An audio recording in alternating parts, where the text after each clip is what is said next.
let's go. We're gonna find a way over. Already crossed the bridge.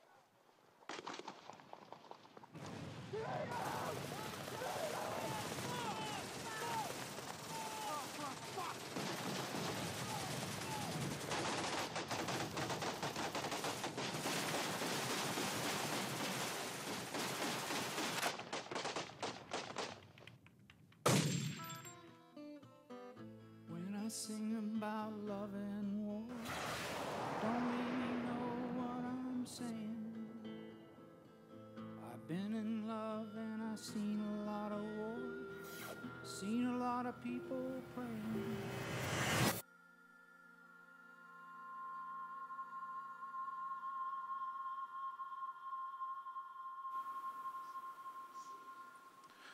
Welcome back, everybody. A great video, really, I think encapsulated what this panel is going to be about: automated or automatic cyber drones and the consequences of modern warfare. This is the final session, and I'm going to hand straight over to our moderator, Jim Meserve, Senior Fellow at the George Washington University Homeland Security Policy Institute. Please go ahead. Robin, thank you very much.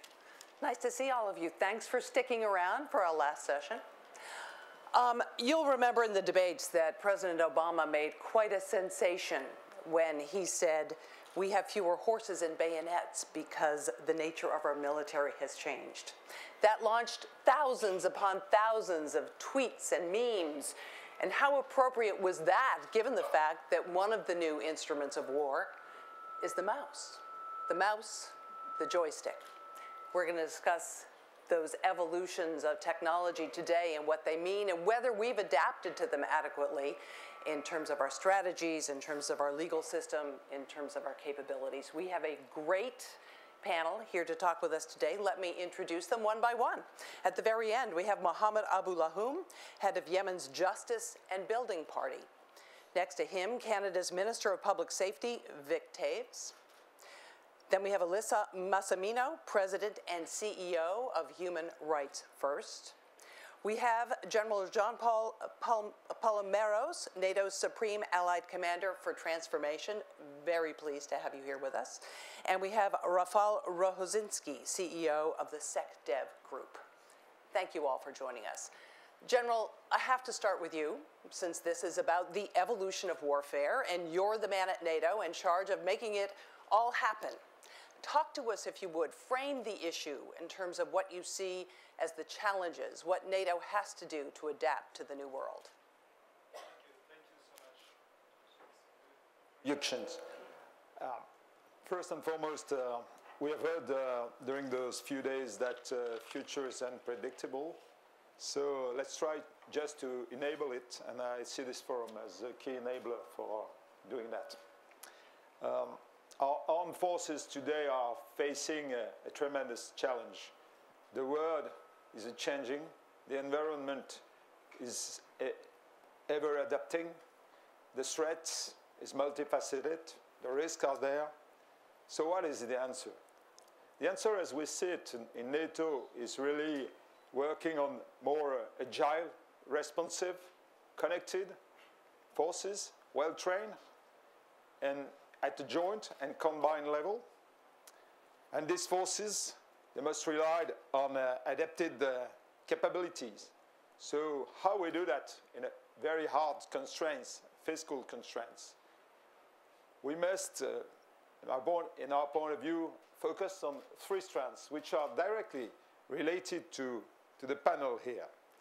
Firstly, and foremost, a more effective command and control chain, coming from the political level down to the execution level, giving the power to the execution level to do the mission. This is mission command.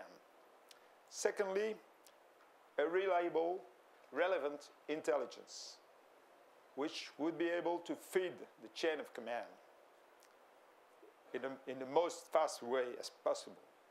And thirdly, to foster a precise, adapted, I would say safer engagement of forces in order to optimize, maximize the use of force while minimizing the undesired effects. So there are, in my point of view, two key factors in that, two key enablers. First and foremost, the men and women, key factors There are those dedicated people, they must be trained at the highest level. They must be skilled enough. We must educate them. And they must get the best tools that we can offer today, the most suitable tools. And I would suggest that this automatic, this remote control system are now part, obviously, of the inventory, provided that we can control them, that we can control the effect. But we will certainly discuss that later. These men and women are really our force multipliers now. But they rely on information. Everything relies on information. The management of information is a second key enabler. We can collect everywhere in the world gigabytes of information nowadays. And we have to process that in the most secure way. We have to manage that. We have to use that. We have to improve that. We have to share that. So, and as we come into the information sphere, we must take into account not only the data, the medias, the infrastructures, the systems, but as well the users, the providers. And the users are those skilled, and this is the link between the two key enablers. Those users are the skilled people who are able to use information, to understand information, to put that in the context, and then to transform information into intelligence, to transform informations into action if required. So only if we master the information, we can properly inform the decision-making process, we can accelerate the tempo of operations, and we can increase dramatically our effectiveness, and we can answer to new threats. This is what I call cyber. This is, from my perspective, an interconnected information process. We have many players. We have to play together. This is not only the issue for defense, for militaries, but military have a key role to play because of their missions, because of their skills. So how we train together, how we work together, how we provide the information to the guys who need it, this is the actual challenge for the military forces up to the 21st century. General, a very quick follow-up. How far along are you in this transformation? How long will it take? Transformation is not new. NATO has taken the case for, the Allied Command transformation had been settled 10 years ago. Nowadays, you have 28 countries working together down in Norfolk. We are working on many initiatives. Smart defense to answer to the optimizing of the force, connecting the force together, connecting forces initiative, to make sure that we train, that we get the best technology in the proper way, in the short delay, to make sure that the people on the ground, the airman, the sailor, has got the proper weapons to do the job, and that it could be connected to everybody who needs the information, and certainly to the commander. I want to have a little fun here and lay out a scenario and see how our panelists would deal with this. Let's say there are coordinated cyber attacks on Canada's power grid. Generators are destroyed, the grid comes down. People do not have gas. People cannot use their ATM machines. The power loss has spread to the United States because of the way the grid is constructed. Transportation comes largely to a halt. Financial institutions are unable to do what they do. You've got a big problem on your hand. Minister Taves, let me ask you, who's to blame for this attack? People have been warning about the vulnerability of the grid for almost a decade. Well, going along with your hypothetical situation, this is certainly something that we have focused our efforts on in terms of addressing. We have the military, of course, who deals with the incoming issue, how to stop it, prevent it, mitigate the damage that's being done. and we have my department, the Department of Public Safety, that deals with the coordination of not only provincial governments and the federal government, but also with the private sector and especially larger power corporations, gas pipelines or hydroelectric power. We've signed agreements with the Americans to make sure that that information flows across the line to the Americans, so there is a high degree of coordination, not only on a national basis at every level of government, but also with our close international allies. How confident are you that you could, at this moment in time, detect such attacks, stop such attacks, or that you have things in place to mitigate the attacks or recover from them? We believe that we are as good as anyone else in the field. Indeed, I think we're. Well, that's not encouraging to some people. Well, I think you're not giving enough credit to our allies, and our allies are very much on top of this situation. We've heard what the General has said in a military context. I'm also very encouraged by what our allies are doing in a civil context. So I think that we can respond very quickly in order to deal with these situations. Will we be able to address the entire issue immediately? It really depends on the nature of the concern that we're meeting. The evolution of the concerns happens so quickly, and I think the bombing of the Twin Towers is an example of how we never even thought of that scenario in many respects. And I think the same thing is true in the cyber context. A lot of the power grid, most of the power grid, all the power grid in some instances is in the hands of private companies. Right. Does that pose a particularly challenging thing for you? Can a government impose or require or ask of those companies certain protections? And will they put them in place if they aren't required? I think that we've had a very good dialogue with the private corporations and also crown corporations in this country. Many of them control the power grids and that. So we've had good agreements. We announced that agreement with the private industry and power companies in Canada about 2 years ago now, when we invested $90 million in the development of our own coordination within the federal government, but also then working with the private sector and power corporations. But do we still have to worry about the grid? We always have to worry about the grid, because it's foolish to think that we have solved the problem, that we can go on to new challenges. This is a problem, I believe, certainly speaking at this point in time, that will never be fully resolved. Rafal, I know you want to chip in here, but I want to ask you a very specific question first. Can forensics tell us where these attacks came from? To answer your question directly, the question of attribution, which is always seen as the speed bump that prevents us from being able to prosecute these kinds of investigations, is more of a legal and political problem than it is one of practicality.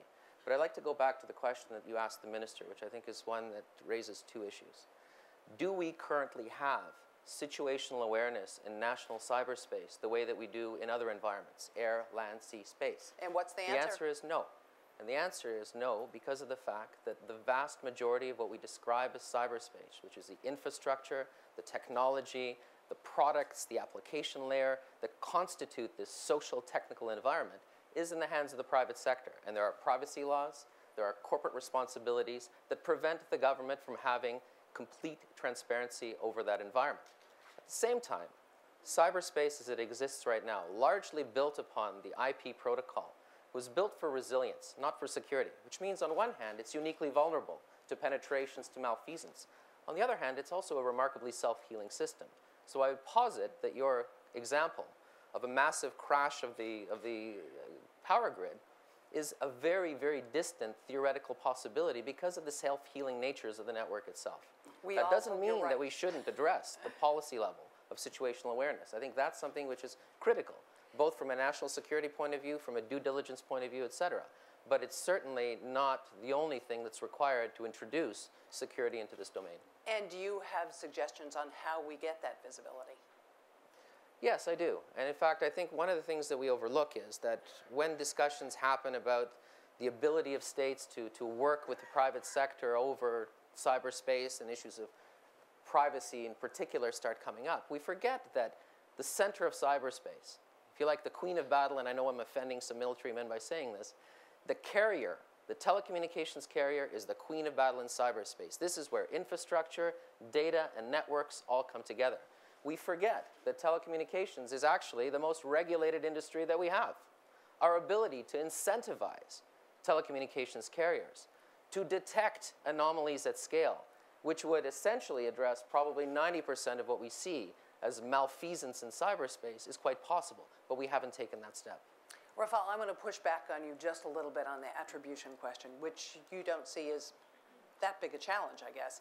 If I bought a laptop with cash, and I created malware, and I stripped all the identifiers out of it, and I then traveled to a foreign city, and I went into an internet cafe with unsecure Wi-Fi, and I launched my malware, and I then erased my disk, and I dumped that computer in a dumpster. That malware in that one computer could be enough to bring down the critical infrastructure of a city. Could you track me down? Could you find me? So let me answer your question by actually tying into something that the General was talking about. I think we forget that times of conflict are generally a great catalyst for technological and organizational advancement. We saw the emergence of the concepts of air-land battle, for example, coming out of World War I, developing through World War II, through the Cold War era. We had Teflon as a consequence of the space age. I think the main innovation coming out of the last 10 years of the global war on terror has been a revolution in the way that we apply intelligence in warfare. Lieutenant General Michael Flynn, currently the head of the DIA, but previously Director for Intelligence with JSOC in Afghanistan and Iraq, said, and I think quite presciently, in the 21st century, in the cyber era, intelligence and information are maneuver and fire. The ability to be able to generate data from vast distributed services, to aggregate it, to correlate it, to share it effectively, to create actionable items, is a huge advancement, which was responsible for example, the ability to interdict IED networks in Iraq before they were able to form. Okay? That same kind of cross-disciplinary, polymorphic analysis made possible by the fusion of data and analytical systems is exactly what would solve the problem of attribution. That it doesn't matter where you are. Cyberspace is a domain described in data. The ability to correlate data at scale through a variety of means, including humanint, makes the difference. So no, I think attribution is absolutely doable. From a practical point of view, legally, policy-wise, ethically, that's a whole different question. And that's where I want to take it next. Elisa, so Canada and the US both affected by this hypothetical scenario. And there are rumblings about possible retaliation, rumblings of possible drone strikes, because in fact they've traced this to AQAP in Yemen. Do they have the legal basis to retaliate? Well, I think that I agree very much that in times of crisis, that's when there's great technological development, and there can also be, during those periods of time, a kind of an impulse to, look for a whole new legal framework or a structure that governs that. But in fact, I think, as you've said, we have a very strong legal framework for thinking about some of these issues. It may not answer all of the questions that come out of this new technology, but I think it's a pretty solid place to start. And so, one of the questions that people ask in the context of a cyber attack, like the one you described, Jean, is, can this be an act of war that triggers the laws of war or self-defense, the laws of self-defense that would entitle a retaliatory attack? And I think that is a pretty clear one. I think it does. I mean, well, let's ask the General. Yeah. Do you agree with that? Is this an act of war, this hypothetical scenario? NATO has recognized in 2010 in Lisbon that cyber was a real threat for collective defense and part of collective defense. That's why it set up a number of tools and expertise as well. And it will be to the NATO Alliance Council Atlantic Council to decide if it is the case, provided it got the tools and the expertise, which we are set up now.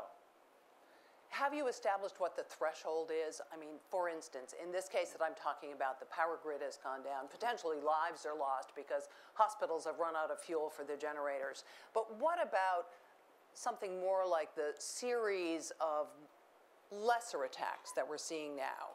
We're seeing, instead of the bombing of a factory, we're seeing people exfiltrate all the intellectual property that makes that business profitable. At what point do those kinds of attacks become an act of war? Very interesting. Last week, we had a major strategic exercise involving both politicians and strategic commands exactly in that kind of scenario. And it came after a few days, a kind of consensus about the analysis of the effects. And that's what counts at the end of the day. And as well as the dissemination of the threat around the alliance. Is it limited? We shouldn't overreact.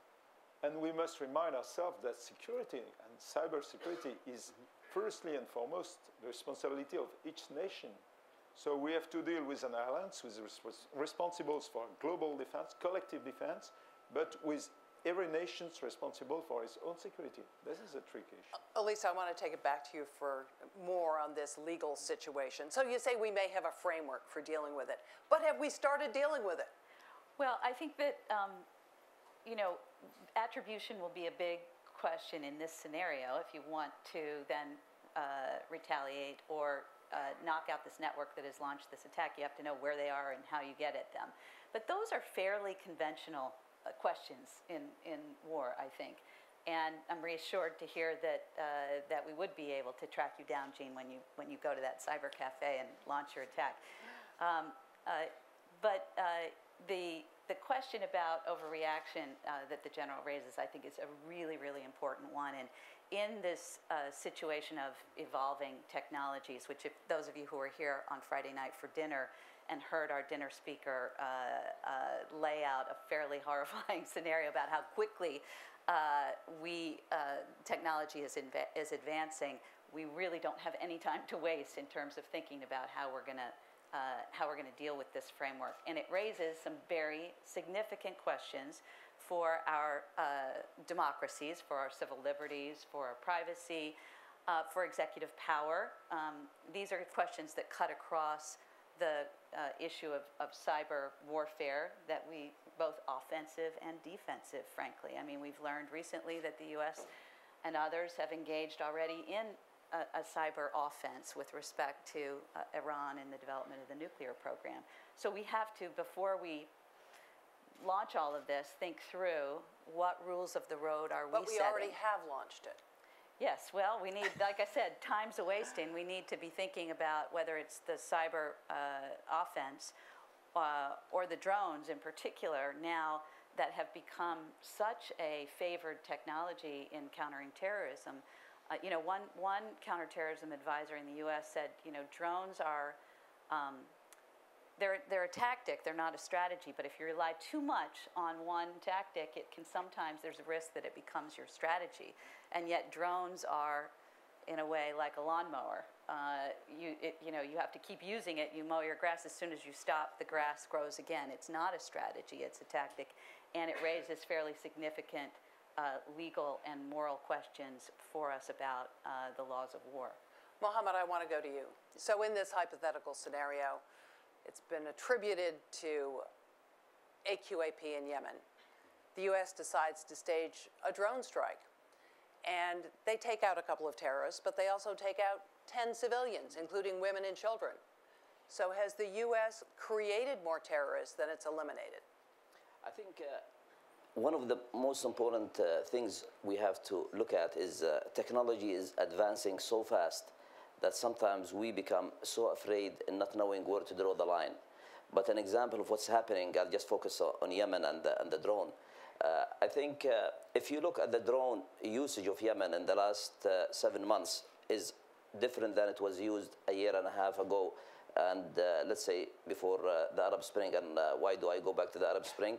I think before the Arab Spring, the biggest problem that we had with the drone is that regimes were using or working with the West, or especially with the US, to settle scores with areas in Yemen or with groups in Yemen, and that created a big fuss.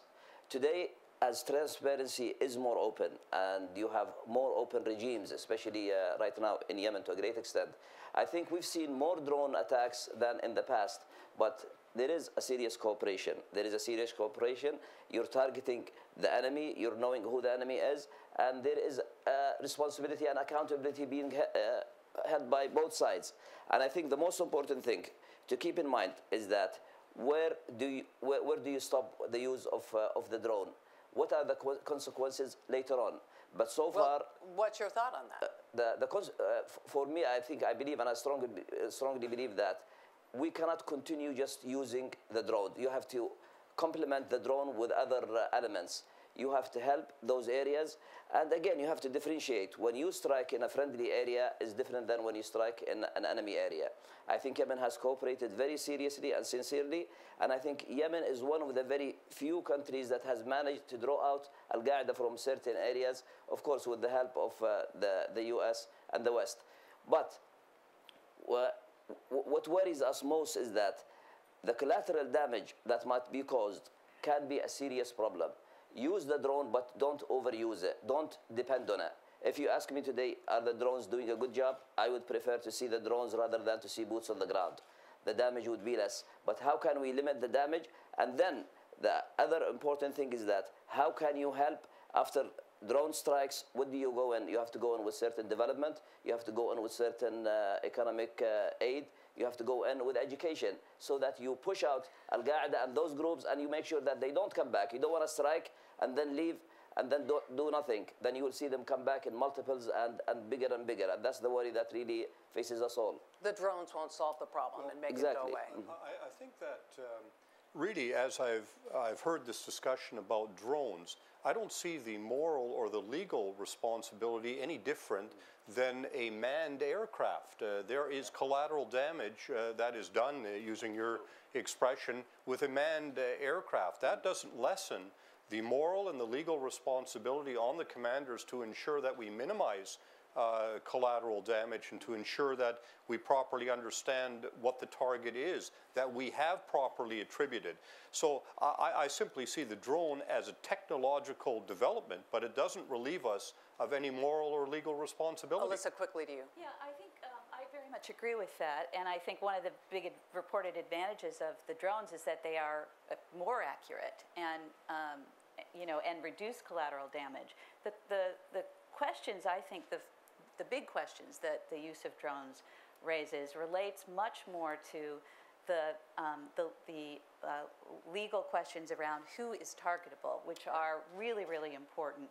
And if you have a legal framework or a policy framework, as the U.S. has, that sweeps into the mix, say, all military-aged males in a particular area, or these so-called signature strikes that the U.S. has engaged in, which really relate to behavior and not identity. It's not the kill list. It's a different. Then you have to ask questions about, has that framework gone beyond the laws of war that we want the world to follow? Rafa. Yeah, well, I think I'd say we need to separate the drone discussion from just the kill and capture mission set that we're discussing here right now and from what it represents as a capability for modern militaries. I mean, the extension of ISR platforms isn't unique to kill and capture. Persistent surveillance that could put troops, forces, aid, whatever, on target as appropriate, I think will be greatly aided by these technologies, whether the Canadian Forces is deployed on another Afghan mission or whether it's doing humanitarian relief in Haiti for that matter. That this is the future of how we are going to employ our forces. It's no longer massing tanks for the Fulda Gap. It's about applying intelligence and information to put precise forces on target. I think in terms of the ethical question, we've got a different one. If we look at the laws of war and we look at, first of all, necessity. Should we be using it? Is what we're doing an application of violence which is justified? Political decision that we have to make, obviously. Distinction. Are we actually targeting the right individuals as opposed to indiscriminately targeting a population? Another issue. Proportionality. Is our response going to be commensurate to the task? In those cases, whether or not we have a moral problem with targeted killing, it actually fits those criteria quite well, rather than dropping a JDAM indiscriminately on a place in hopes of solving a problem. General, you want to weigh in here? Just two comments on drones. Firstly, I mean, as far as the precision is concerned, it's not the drone which is precise, it's the weapons.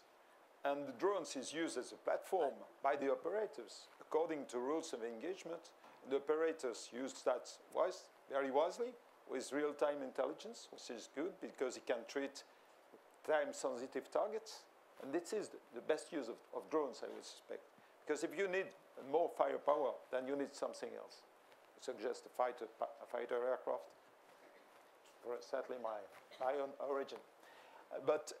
And the second point is really that the drones are used nowadays in, I would say, a benign environment. The threat is not there, the ground-to-air threat. We will use drones over a very well-prepared and defense country. We will use those assets. And as they become strategic assets, then we are in great trouble if we rely only on drones. There is a balance to find. But drones are a wonderful tool for collecting information. We know that. We try to improve that. And in NATO, we have real good plans to improve that as well. Mohammed, you want to weigh in? I guess, drone is just another new generation. Probably in 5, 6 years, 7 years, we'll be talking about something else. But the most important thing the lessons that we have to take into mind is that there has to be serious cooperation and very close cooperation between both countries. The country that is launching the drone and the country that is being struck in there. And the other important thing is the intelligence. Intelligence has to be very precise, very accurate. You have to go in and make the precise intelligence. Don't just go in and strike in an area where you would create more mess than preventing. And the most important thing is that take responsibility. Whenever something happens that is wrong, take responsibility and then make sure that you don't make that mistake again. And by avoiding these things, I'm sure that drone can be used. I mean, it's just like any, like the general said, the minister, it's just like any other weapon that we cannot avoid. I really want to bring the audience into this. I know I have a lot of people in here who are passionate about these issues. I see a hand up way back here in the back of the hall. If we can quickly get a mic. There are some other people. If we have another mic, if you could come down here. There's a gentleman with his hand up. Thank you, Sven from Estonia. It's going to be a short comment on your question, Madam, on where should the threshold for NATO collective defense be on a cyber attack. And I suggest that we should not have a threshold because there is a very good reason to have a strategic ambiguity for an enemy so that he would not know what he can get away with. Thank you.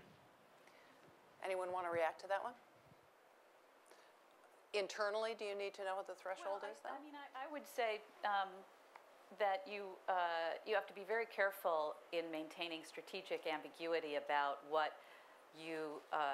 what we stand for in terms of what we would constitute an act of war that would trigger such a response. Because, again, keep in mind that in this area, as in many others, we are setting the rules of the road. We are, by our behavior, setting out the rules, and because the technology is advancing so quickly, this is technology that the bad guys are going to have very, very soon. So we need to be fairly clear about what we would consider a threshold for retaliation.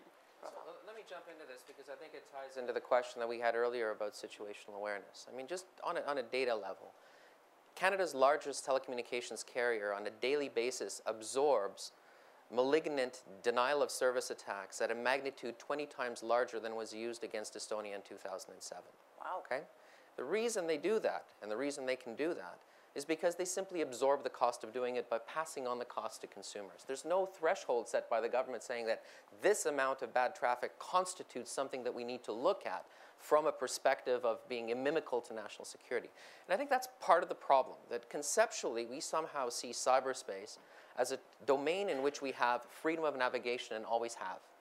Okay, we somehow assume that, for example, it will always support our ISR efforts. We will always have the ability to somehow command and control within this because we own the technology. That's not true. Even though we haven't defined it as a strategic domain, our peer competitors have. If you listen to the Russians, they talk about a national telecommunications asset. The Chinese talk about it in terms of information dominance within national telecommunications space. I think until we're able to define it in those terms, and that's a political decision, it's not a technical decision, we're going to be bereft of actually being able to determine whether something crosses a threshold or doesn't. We have another question right here. Lincoln Bloomfield. I want to ask one question about drones and one about cyber, and get a reaction from the panel. I'm interested in the legal and policy framework for both, each of which I would argue has the technology and the application have moved very quickly, and I think the policy community has some work to do. But putting our finger on exactly what work there is to do is difficult. So these questions come out of experience in the military, cyber, and space wargaming environment. If there were, you haven't mentioned that drones are actually called unmanned vehicles. And so the whole point is that there is no pilot to kill with an anti-aircraft gun. No one will die on our side. The death will happen on the battlefield. So the question I have for you is, if an unmanned attack were launched from a place in the United States, killing someone in a battle space in the Middle East, and somehow the adversary managed to penetrate that space in the United States and bomb that facility, killing people who were part of the command and control from the comfort of the United States, is there anyone on the panel who would argue that that wasn't part of the battlefield? I'll leave you with that question. Is there anything, would you say that's an attack on our homeland, they've bombed us in America, or would you say, well, it was the battle space because the trigger was pulled from that facility that killed that adversary, so if they managed to strike you back, it's no different from shooting a pilot down right above the battle. Hold your second question, let's get an answer to that one. General, do you want to tackle that? Yeah, I refuse if I made the term unmanned, I mean, drone needs a lot of good, skilled men, operators, intelligent people, just to use it at the best. And as you said, somewhere in the loop, there is a man, there is skill, there is a commander, many more people than it is the case for operate a single systems. So this is the first point, and the second point I already made. We must be very careful about the actual threat against the drone. We are misleading ourselves if we think that this is the only and single weapon to be used today. It's a very benign environment over Libya. It was over Afghanistan, Yemen, no threat. What will be the case when we start losing these drones, which cost more and more? I'm a great fan of drones. Those are force multiplier. We need more drones. Only the US gets a number of drones which are suitable. Only European countries haven't got enough. We need really to push that. But don't mislead ourselves. That needs skilled people, skill expertise, and a proper command and control chain. Alyssa, do you want to weigh in? That even though he didn't directly answer your question, he did in a way in describing the framework and all of what's behind the so-called unmanned vehicle is a command and control structure and judgment and military might, and that's a military target in a conflict as you described. So I think I didn't hear any argument that was somehow an illegitimate military target. Our homeland by including the command and control chain from our homeland. May I just ask the cyber question? Let me first, Mohammed wanted to weigh in this one first, and then we'll quickly get. It's a good question. I think that this is where we have to think where we draw the line. I mean, you don't want to go into a conflict and then you think you're going to close a front and then you end up opening several fronts. So it's very important that you have to be focused, you have to know what you're targeting, and you have to have a strategy and a plan. You cannot just wake up in the morning and say, yeah, today I think I'm going to go and strike in Yemen, or tomorrow I'm going to go and strike X or Y. So you have to be very focused, you have to coordinate with others, and look at the drone as a way. It's just like a manned plane or a gun or anything, that you have to use it and use it well. And I mean, if the consequences are not, the results are not right, the consequences will be damaging to both sides. So it is very essential to look at that.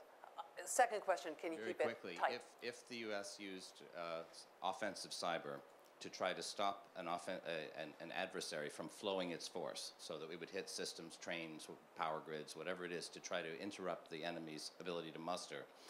Is there anyone who would argue that if, by hitting those networks with a cyber attack, that somehow bled into the civilian society and caused the GDP to be harmed by financial networks, hospitals, civil harm, is there anyone who would argue that as a legal matter, the President of the United States would be responsible for the quote-unquote collateral damage of second, third, and fourth order cyber impacts?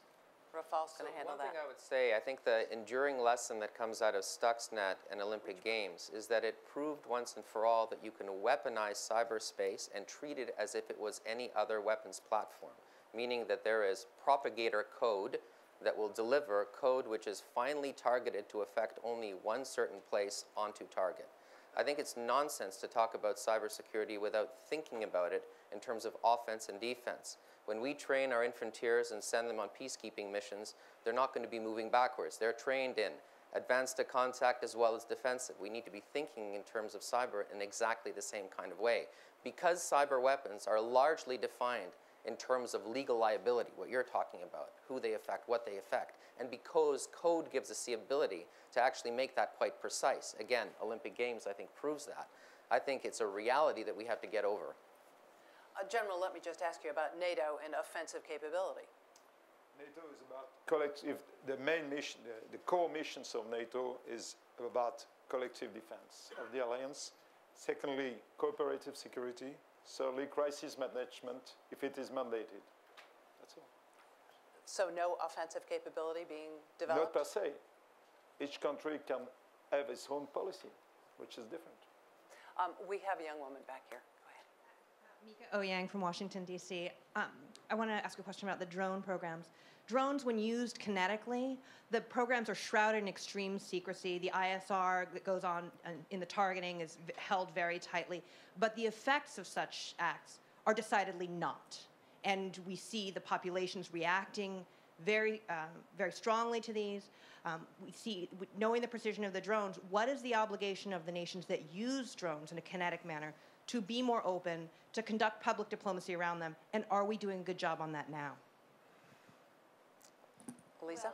Well, just on the last part of that question, speaking from someone watching the United States, and we're doing a better job than we were before in terms of transparency and talking about what the legal framework is that's governing the decision making.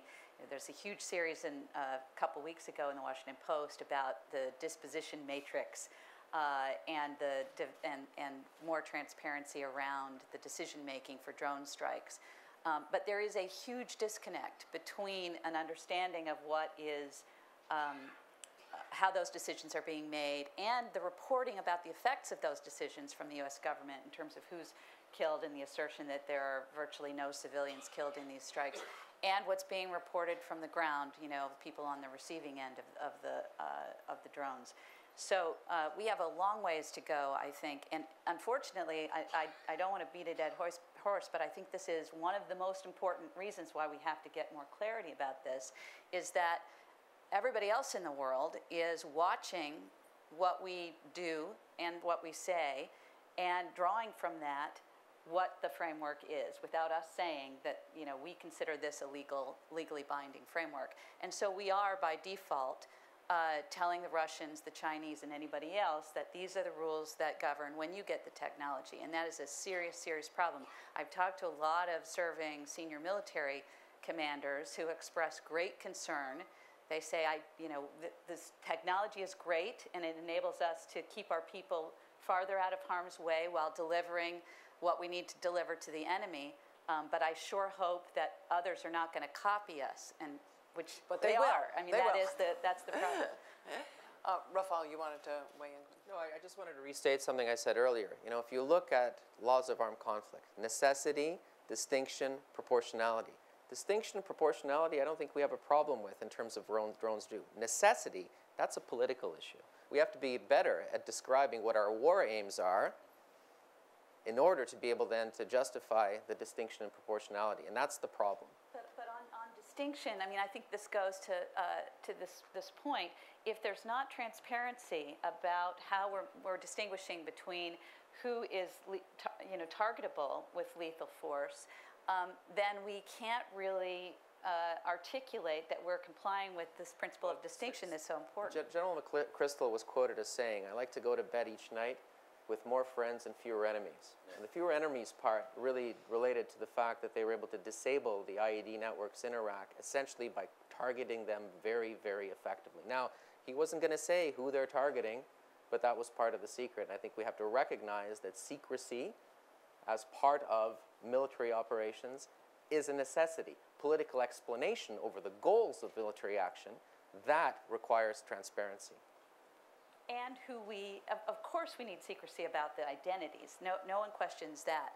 But we're in a situation right now where you cannot get a clear and consistent answer across the government between the Pentagon and the CIA, for example, which operate different drone programs under seemingly different rules, about what is the decision-making framework about who falls into that category of lethal targetability and who falls outside of it, and that's one of the biggest problems.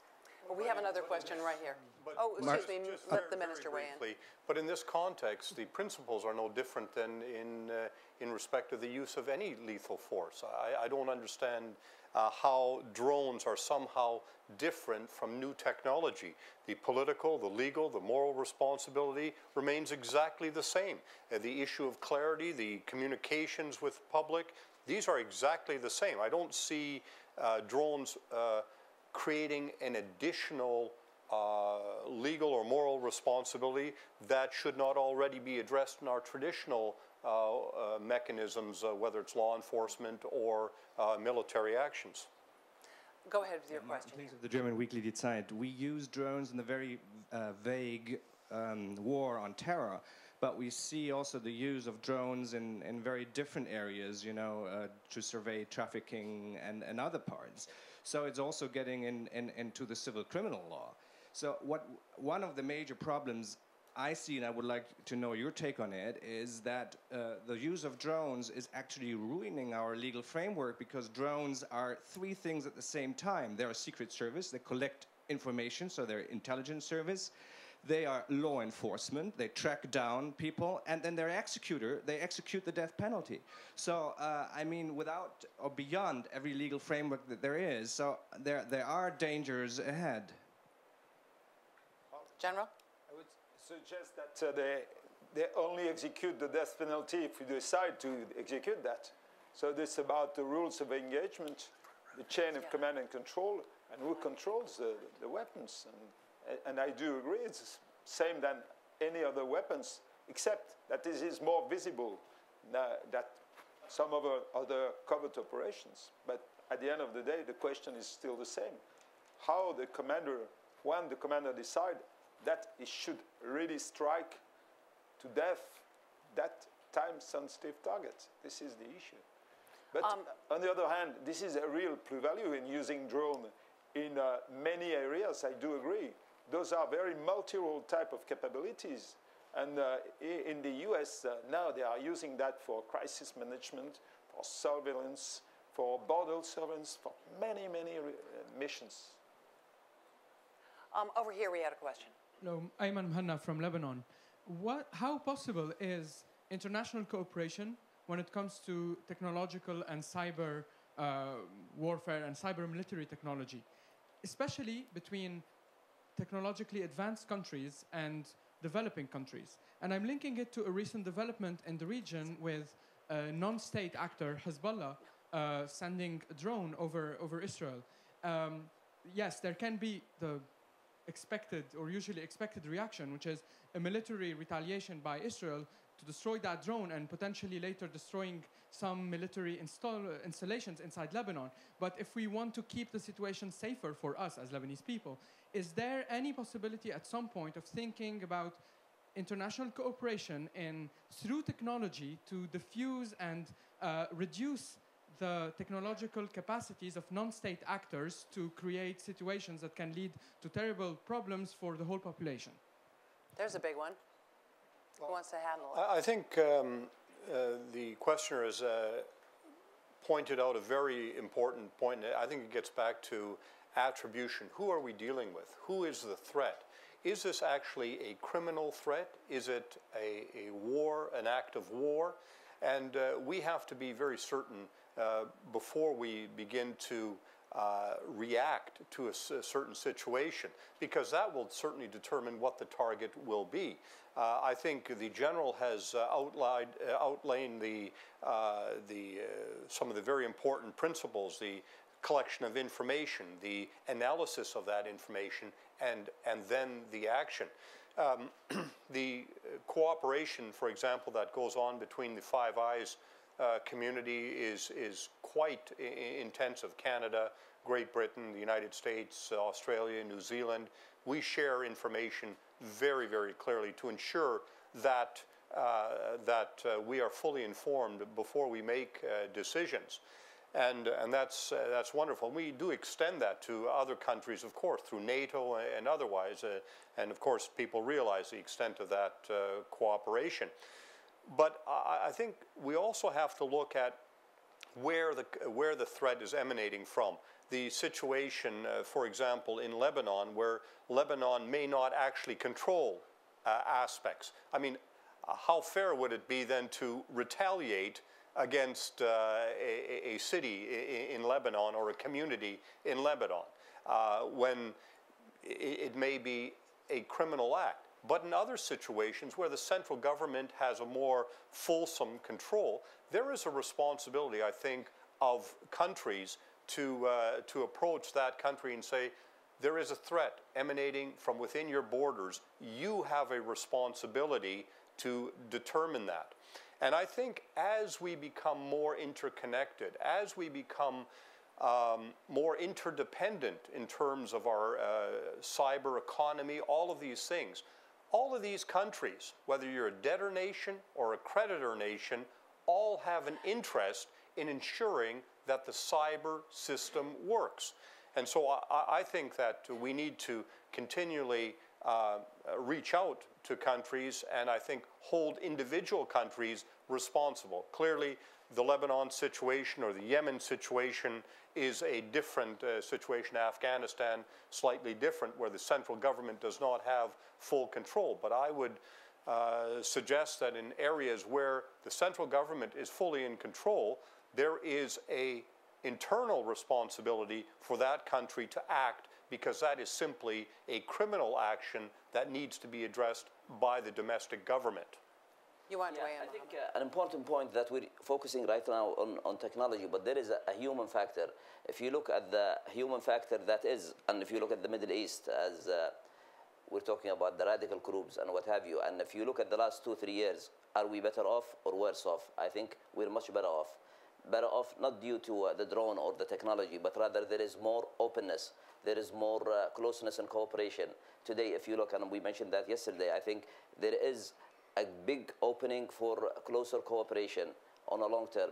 Today, the radical groups are not only a threat to the West, but rather they are a threat to the Muslim countries, to Arab countries, more than they are a threat to the West. So how do we work on pushing and not just focus on the drones and technology, but rather how can we push the ideology out? This is something that we have to focus, but technology is something that it's like a switch, an electric switch. It's an on and off, but it will not do the main job that we hope that we can reach. And this is something that we have to keep in mind.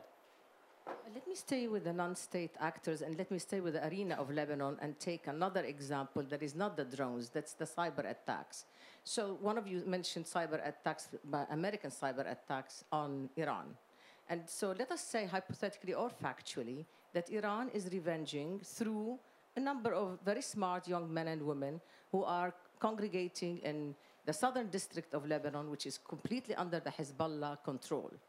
And so these, what are the rules of engagement then? What would happen? There is an attack by the United States or by Israel on cyber attack that is targeted Iran. Iran is revenging through a very discreet network in Lebanon, which the authority, the government cannot control that area. What happens then?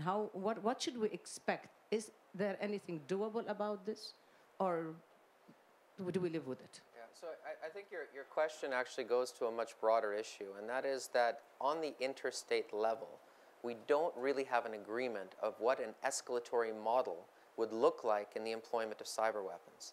That becomes even more complex when we're thinking of the fact that in many cases, the capabilities to create weaponized code resides in the hands of non-state actors. Because all of a sudden, we lack, in effect, the extension of what we conventionally have looked at, rules of war, international mechanisms for dealing with risk, to the application and use of force. I think this is one of the big problems. If you look at how cyber has been employed offensively, in the US parlance, it hasn't been Title 10, it's been Title 50, which means all of a sudden it doesn't fall under the use of the armed forces, it falls under the intelligence function. And I think that's the case for most countries, as the General alluded, who develop capabilities other than defense that they declare on the NATO level.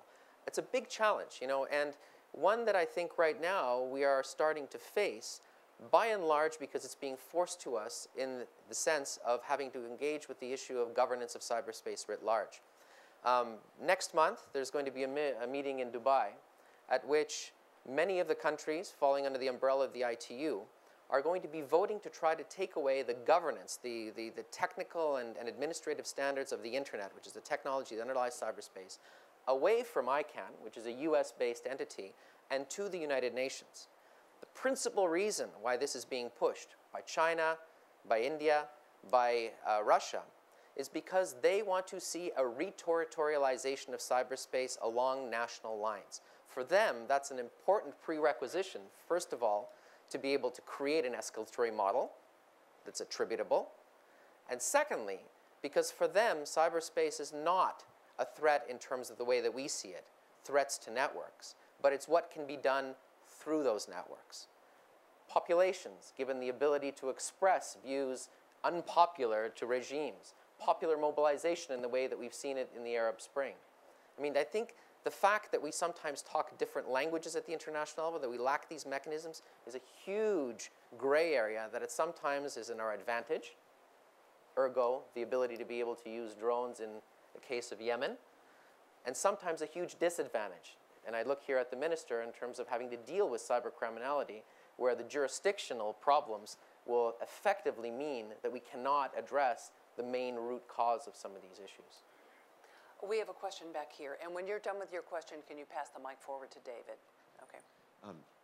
Thank you very much. Tom Malinowski. The title of this session refers to automatic weapons, and at the risk of taking us a couple of decades into the future, I wanted to ask about the next generation of drones or robotic weapons, which are under development today, and which will be designed to have a man out of the loop, to be able to select their target and deploy their weapon without human intervention. The military advantage of such weapons is obvious. A machine brain on a battlefield will be able to make decisions, to receive information and make decisions vastly more quickly and efficiently than a human soldier. And it seems to me that if our adversaries start developing these weapons, the pressure on us to keep up in that race will be enormous. But the question is, should we go there? Should we even begin that process? Can we trust a machine weapon, in effect, to make those decisions about distinction and proportionality on the battlefield, to determine the value of the human life as compared to civilian lives? What kind of world would we live in if a dictator like Assad, a future Assad, had an army of robotic weapons that would follow any order? Because a human being, unlike human beings, robots will always follow an order. Should we go there, or should we be thinking today about drawing a line at fully autonomous weapons? Jump in. I think, look, these are kind of science fiction questions to some extent, and in a way it's kind of techno-fetishism. I think drones are a techno-fetishism. Drones are a manifestation. The reason that they are possible is because of the intelligence infrastructure that sits behind them. They are the pointy edge of the spear, but the decisions, the ability to go from a hyper-deductive form of intelligence gathering to an inductive form of analytics, i.e. predicting events based on patterns. I worry about that. There are big ethical considerations, but that has nothing to do with an autonomous device. It has everything to do with the system that we build for the collection, processing, dissemination of data. And that I think is a bigger problem and far more challenging than simply looking at robots making up their own minds to kill people. General, I want to ask you, you're still coping with the current generation. Are you looking ahead to this possibility of man being out of the loop? I think we must look at that in two perspectives. How to improve the effectiveness of forces in the future, to give more safety to the forces, but and more precision in our engagement. And the second part of it is actually to try to assess the real threat from those future possible assets. When we see today the ability of groups, I would say, to put countries under pressure, and the actuality is very, very sad in that matter, I would say. When you say groups, individuals being having almost a strategic effects with IED in countries, I ask myself, is this still a question? Well, will they develop very modern, very expensive tools to do that? I'm not sure, but nevertheless, this is a case for a global approach, and I think NATO is a very nice forum for that. 28 countries, a lot of cooperations with a lot of partners that will help to set up the scene for a real dialogue about these very, very important issues, I would say. Just quickly, I wanted to add to this because, you know, most of the early part of this conversation, we were reassuring ourselves that, you know, the involvement of judgment and targeting and intelligence behind the use of drones is what really gave us the comfort to know that the standard rules are going to apply and the laws of war apply and all of the same questions about proportionality and distinction and all of that. If we take Mark Goodman, who spoke at our dinner, at his word, you know, it's not 2 decades in the future. That happened in the space of from Friday night to today. We are already in a place, and on drones that we're talking about right now, I would say we're way behind the curve in terms of setting up the standards and rules. And so I don't think that it is two things. One, it's not too soon to start thinking about these questions that Tom raised. And also, you know, all of the reassurance that we've been passing around to each other here depends on a scenario that keeps the human judgment in the loop. You can't have the rules unless you have accountability, and you're not going to hold, you know, Dave the computer accountable for the judgment about choosing to use lethal force against a guy who's in a village surrounded by children. So I think, you know, this is one of those areas, getting back to the question asked back here about Lebanon and international cooperation, where we might want to think about getting ahead of the curve and talk about whether or not we can prevent collectively ourselves from going there. I think the computer's name is Hal, though, not Dave. I just want to make one more rejoinder here. You know, I'm far less worried about the next Assad developing an automated drone that will be somehow used against us, then the fact that there's a clear recognition by both peers and lesser states of our incredible dependence on the cyber domain for enabling what we do with both drone warfare and cyber warfare. I mean, we ran a really interesting workshop about 2 years ago with senior mid-level intelligence community and DoD personnel, where we asked them the question, if you were to rerun the invasion of D-Day today, could you do it? The answer was no, not because they didn't have the ability to do it from a theoretical point of view, but they lacked the staff functions to be able to pull it off on the same level. They simply didn't have the levels of command and the people to do it. Those have been replaced wholesale by technologies that enable that. And again, we've grown complacent. The cyber enablement of warfare by NATO, by the US, by Canada over the last 20 years has occurred in a permissive environment. No one has challenged us with that. And by that, I don't mean by building things that are equivalent to us. Nobody's attacked our information layer, our systems in a way that would cloud our judgment or reduce our judgment or reduce our ability to trust the systems that we depend on. And I think that's the big danger. Real vulnerabilities, increasing vulnerabilities with the reliance, correct, General? David Sanger's here. He's the guy who raised the curtain on Olympic Games. So I'm dying to hear what you have to ask. Gene, I wanted to follow up on the question that you asked the General before about whether or not NATO was beginning to think about the use of offensive weapons and what kind of rules there could be. Because however primitive the rules may be on drones today, at least drones are the least covert program on Earth. So everybody knows every time there's a drone attack. And so we've had a 10-year-long debate, not resolved, about what those rules should be. But in the case of cyber, we have countries, including the United States, that don't even acknowledge that they have developed and have used cyber weapons. And of course, if you don't acknowledge that you've developed or used it, it's very hard to start a discussion about what the rules should be that go and limit them. So I'm wondering if the General could talk a little more about why it is that NATO, which had that debate about nuclear weapons and has had it about chemical and biological and now drones, finds itself unable to even start a debate among its members about when and how one would use cyber weapons. I think you must come back on the strategic concepts. What do the alliance, 28 countries, all together accept for the sake of the safety, security of their own countries, the mutual interest in that? And I think with cyber, at this stage, we have reached, as my perspective, the maximum which is admissible by a consensus. And it has been a dramatic progress in the awareness about the cyber threat. And thanks, unfortunately, to attacks against Estonia, for instance. Do you know that, by the way, that Estonia has got the single center of excellence, which is very good, by the way, for NATO? And very interesting to see all these countries putting together and getting the expertise on that. That means that even, I would say, smaller country can have a valuable contribution in that field, provided that they got the good people. So I think NATO has got it.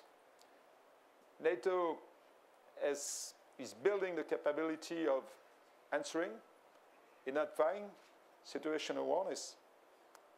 If one day NATO is mandated to manage a crisis, then we will have questions.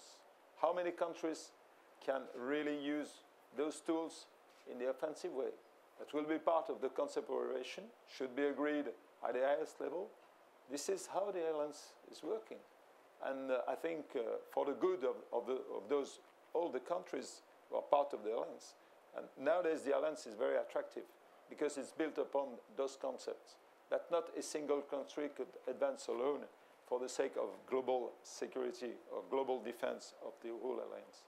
So this is why I think NATO is not keen, at least for the time being, to move in that direction.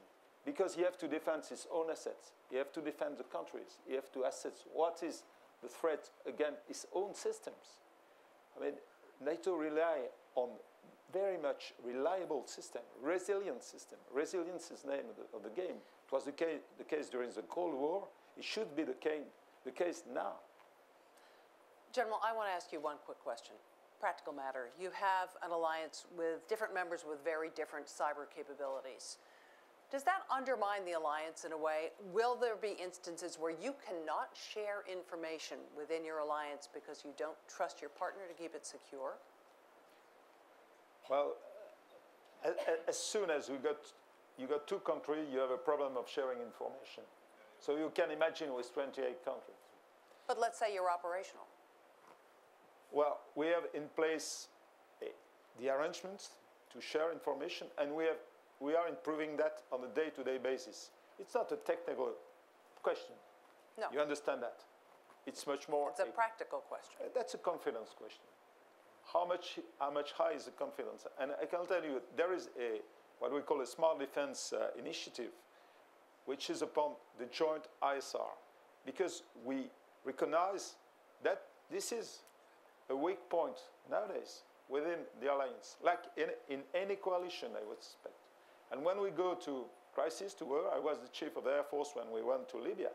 we had to work quite a lot to make sure that we were able to share information between us, and not only between us, but also as well with partners, which were not part of NATO, but which, at the end of the day, took part in those operations.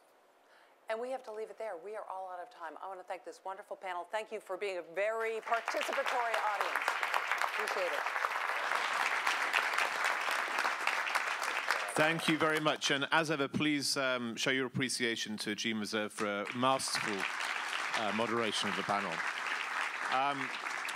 Just before I hand over to Peter Van Prague, as an important administrative note, I hope you know that if you're on the Air Canada Charter, the bus leaves from the lobby at 2 p.m. So please have checked out and be there sharp. Okay, 2:30, it says here 2 p.m. Could somebody clarify that?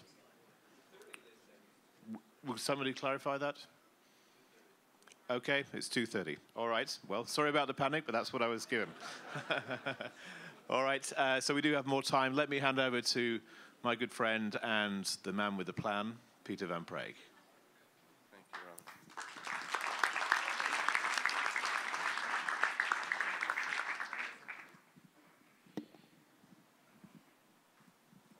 Gene, that was awesome.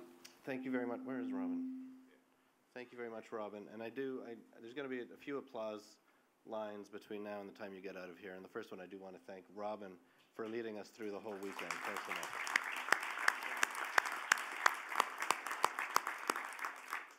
I want to take a moment to thank my board, Chairman Jonathan Weistub, David Kramer, Jonathan Tepperman, who's not here right now, but I want to thank the board, the volunteer board, for your support getting us to this point and through the weekend. So thanks very much.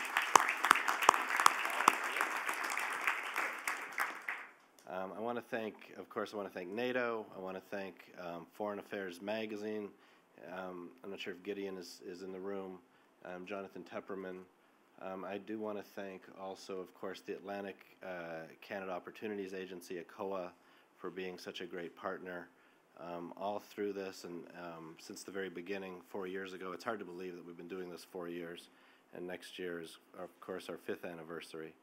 I want to thank the Halifax Canada Club and Bill McCaffrey for founding the Halifax Canada Club and all the support that you've given us and going forward into building something that's going to be truly spectacular to help move Halifax International Security Forum forward. And finally, and I need to, he's on his way up. I want to take a moment to thank the Department of National Defence of Canada. You've seen Peter MacKay, Minister of National Defence, throughout the weekend. He's been trying to be in here as much as he possibly can. I know yesterday he was in here, he was on a panel, and he also had 14 bilateral meetings. I'm not sure exactly how he fit all of that into one day. And so he's on his way up, and I know he wanted to thank everybody. I also just want to take a moment as Peter MacKay is on his way up, just to tell you how proud we are that you all make the trip. Some of you come, of course, from Washington, D.C. It's a big time investment to come here over a weekend. And some of you have come as far away as Brazil, East Asia, India, from all around the world. And we really, really appreciate everything that you do in making the trip all the way here. I think some of you might be on airplanes longer than you actually are in Halifax, Nova Scotia. And so it is all of you and the efforts that you make that really make this a special weekend. And so I just want to thank all of you for making the trip and for making this, again, an important special weekend. So thank you so much.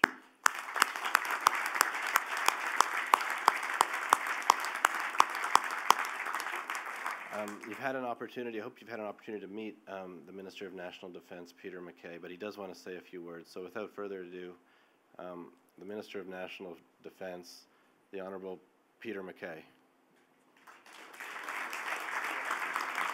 he is.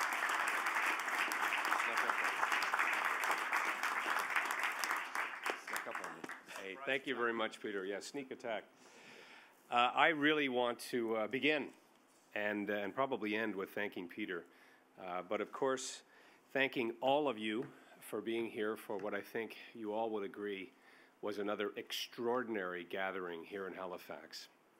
And this being the fourth event, it is really an event that allows us to have some perspective looking back, but as we've been doing throughout the weekend, looking ahead, looking forward. This is a very forward-looking conference, environment, community to be in. And over the past number of days, we've heard from global leaders, we've heard from regional security leaders, experts, senators like Senator Udall and McCain. We've had academics, journalists, policymakers, Mandarins from Mexico to Mongolia, people from around the globe, literally, here with us in Halifax. And we've had, in my view, a very meaningful and productive session throughout the entire weekend, talking about current events in Gaza, Israel, Syria, the South China Sea, the Americas, just to mention a few of the many subjects that we've touched on. And you know, I was sitting here in this morning's session on Afghanistan and Pakistan, and I think that some of you will agree with this. At the end of the session, like so many of the sessions, it reminded me of the lobster dinner on Friday night. I was left feeling full, but still wanting more. And that, again, is a sign of a good conversation, one that you don't want to end. And really, we all believe that democratic values are the essential ingredient of so much we do. It's key to solving our problems, and as Winston Churchill once said, it's the worst form of government except compared to all the others. And the theme throughout the weekend that was prevalent was common values, finding solutions together, in concert. The discussion of the new normal to today's discussion on consequences of modern warfare and what it means for military strategy is so important to our military leaders. And in between all of these discussions, from start to finish, we covered a lot of ground. The rise of global powers like China, the ongoing threat of terrorism, the possibilities and implications of a North America that no longer relies on foreign oil, and the responsibilities, the real responsibilities of democratic nations. Our work, our commitment to this cause is critically important, we can all agree. And this forum affects the lives of our citizens and our leaders, and it holds the potential, most importantly, to make lives better and safer. And that is, in my view, in essence, why we're all here, why we come together at this time. As we gather here, on the other side of the world, there are mothers mourning the loss of their children. There are rockets that rain down. There are IEDs under the feet of people who walk the ground. Cities burn, and leaders struggle to find a way forward. It's something that we really need to consider as a fact, and each of us needs to ponder how we can secure the path ahead that will take away the fear that millions of people are experiencing as we are here in safety in Halifax. These people on the other side of the world are not experiencing terror for the first time. And yet our ability to speak openly on these issues is a reminder of what we enjoy. It's a reminder to challenge each other and to be part of a process that can lead us towards practical solutions to these protracted challenges that we face. And I'm confident, more confident now than when we began this conference, that we can do it. You've all come to Halifax with an open mind and an informed mind. And I thank you for having the courage to do that. I thank you for having the openness to share your thoughts on these important issues of the day. Because you came to Halifax ready to share, you've made this Halifax Security Forum the best forum ever. And I say that every year, and I mean it every year. Yes, sure.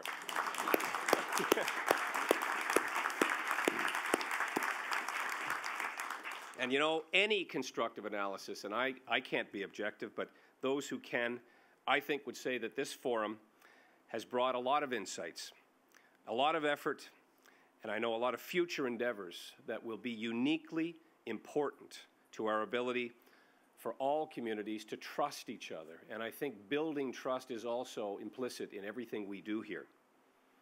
We need and welcome your feedback on the conference itself, and I know Peter and his team would be glad to hear from you on your thoughts as how we make this forum even better. Ours, and I say ours, is a forum that is very much about going global, but remembering there are real consequences to our theories and our practices. We are very much a community charged with examining the linkages between the problems in order to find the solutions. And you know, as I look around the room itself, I'm reminded of the size of the intelligence, the brains in this small room, and what that can lead to in terms of big solutions. And throughout the entire weekend, we've questioned our assumptions, challenged conventional thinking, pushed the debate on key issues and on defense issues. And as we leave here today, I thank you for challenging yourselves, putting yourselves out there in order to make our community better. Putting yourselves out there, some of you this morning, by running along a frost-covered decking along the Halifax Harbour. But more than that, coming here really with an open heart and an open mind and contributing mightily to the causes of our day. And throughout our work here, may we secure a better path forward, both here and for those who are living in fear on the other side of the world. Over the course of the forum, we've all been able to complement the panels and the roundtables with informal sidebars of conversation here in the hallways of this great hotel. We've been able to, in my view, have conversations with a lot of important decision makers and perhaps shape their decision in the days ahead. This is a unique feature of the forum and one that we intend to preserve. We've also gone global, I'm reminded, with social media, which, as we heard again as a theme throughout this weekend, is increasingly important as we reach out to one another in every corner of the globe. Je tiens à exprimer ma gratitude à la ville de Halifax, à la Nouvelle-Écosse, qui ont été des hôtes encore une fois cette année. Je remercie Peter et toute son équipe, le Revenu, Foreign Affairs, notre partenaire média, nos commanditaires de partout dans le monde, les équipes au ministre de la Défense nationale, les forces canadiennes, à l'Agence de promotion économique du Canada, ainsi que les organisateurs, les bénévoles de la conférence, pour leur travail acharné et leur énergie. Le forum se taille une place comme événement incontournable auprès des personnes concernées et par la sécurité et les questions s'y y rattachant. Finally, I want to express my people, the people of the city of Halifax, on behalf of all of you, for hosting again this conference, my province of Nova Scotia, for which I am so proud. Thanks to Peter, his extraordinary team, the Halifax International Security Board, the entire team here on the ground in Halifax and back in Washington. I want to specifically thank Mr. Bill McCafferty and Meg Energy for their generous support of our efforts to make this forum even better.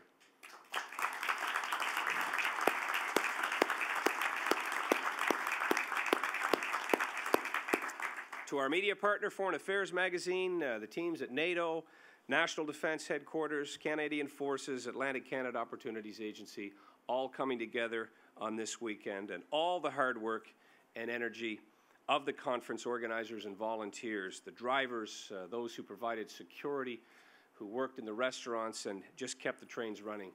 I thank you all so much. This is now a must-attend event, and so you must attend. I very much want to invite you all back, ladies and gentlemen. I thank you for being in Halifax, sharing those important perspectives. Your insight, your experience, your intellectual capital has made this conference and hopefully the world a better place. And so I look forward to picking up these discussions where we left off next November here in Halifax again. The Halifax Canada Club is also there to work with us throughout the year. And finally, I wish you all the very best.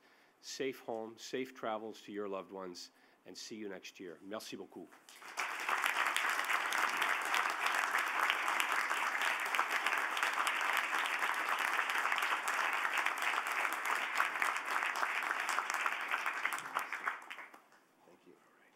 everybody.